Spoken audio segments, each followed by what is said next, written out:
Hola mis amigos, que Dios, que el Espíritu del Dios vivo, el Espíritu que resucitó al Señor Jesucristo, venga sobre usted ahora y la resucite también o lo resucite también, para que usted pueda vivir en función de hacer la voluntad de Dios aquí en la tierra, mientras usted viva.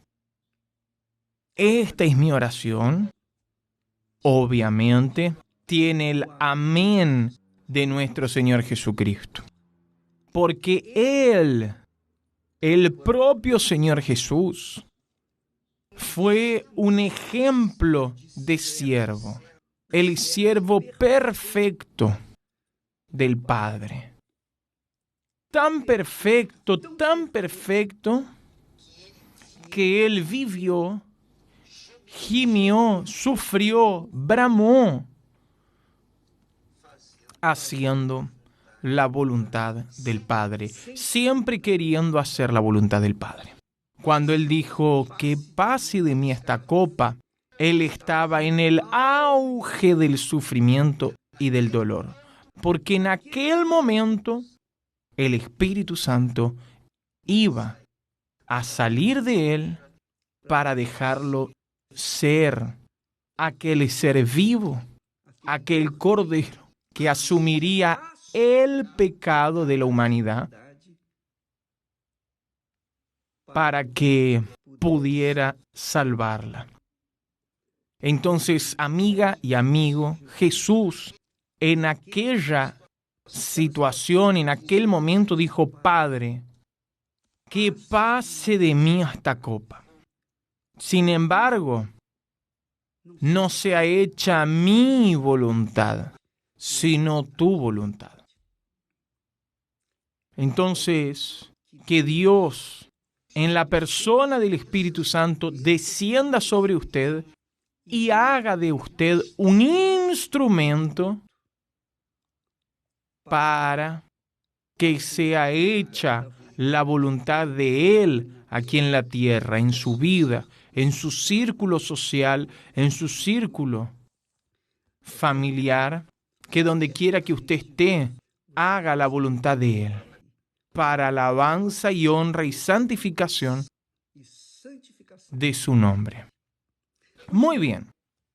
Hablando de voluntad de Dios, vea lo que Jesús les dice a los que se dicen cristianos, los que son y aquellos que supuestamente son cristianos. Pero Él les habla a todos los cristianos.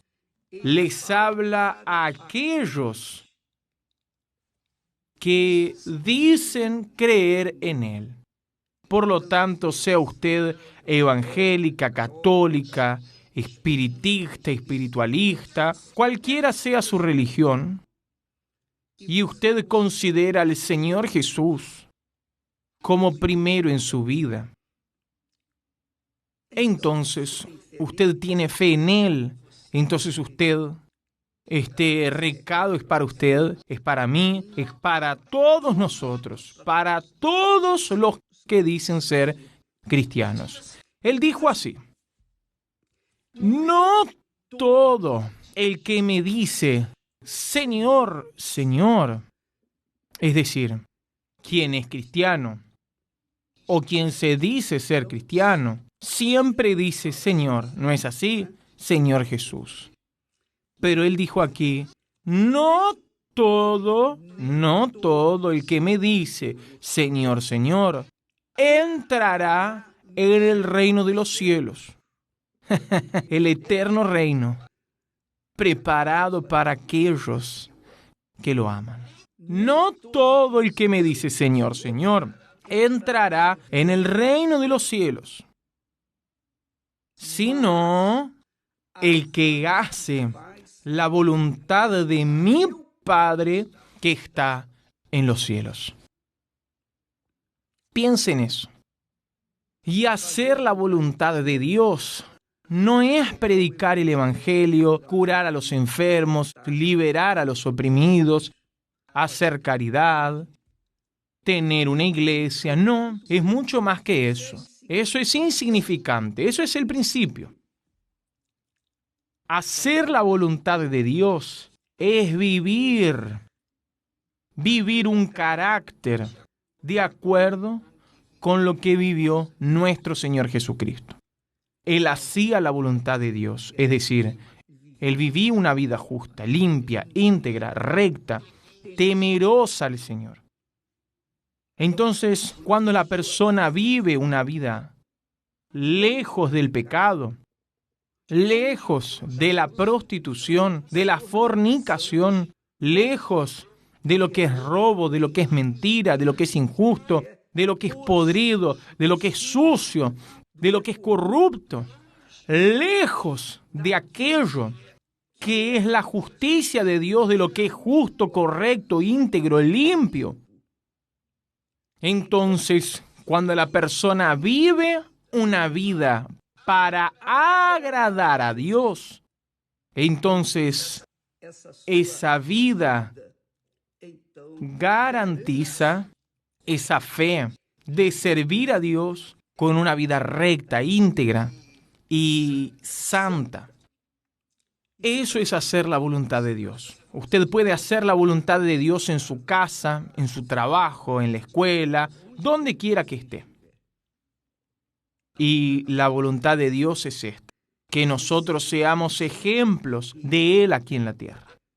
Incluso porque Dios es justo, perfectamente justo. Entonces, quien lo sigue, quien lo tiene como Señor, quiere ser justo, quiere ser perfecto, quiere hacer solamente la voluntad de Él. Para este propósito es que viene el Espíritu Santo.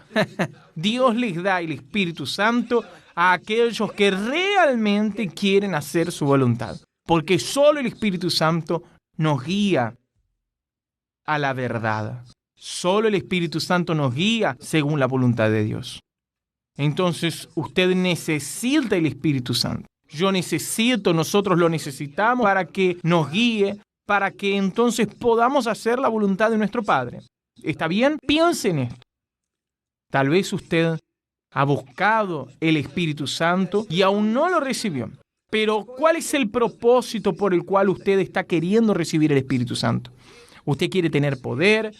¿Usted quiere conquistar? ¿Usted quiere vencer? No es para eso. El Espíritu Santo viene para que la voluntad del Padre sea hecha en nuestra vida, aquí en la tierra.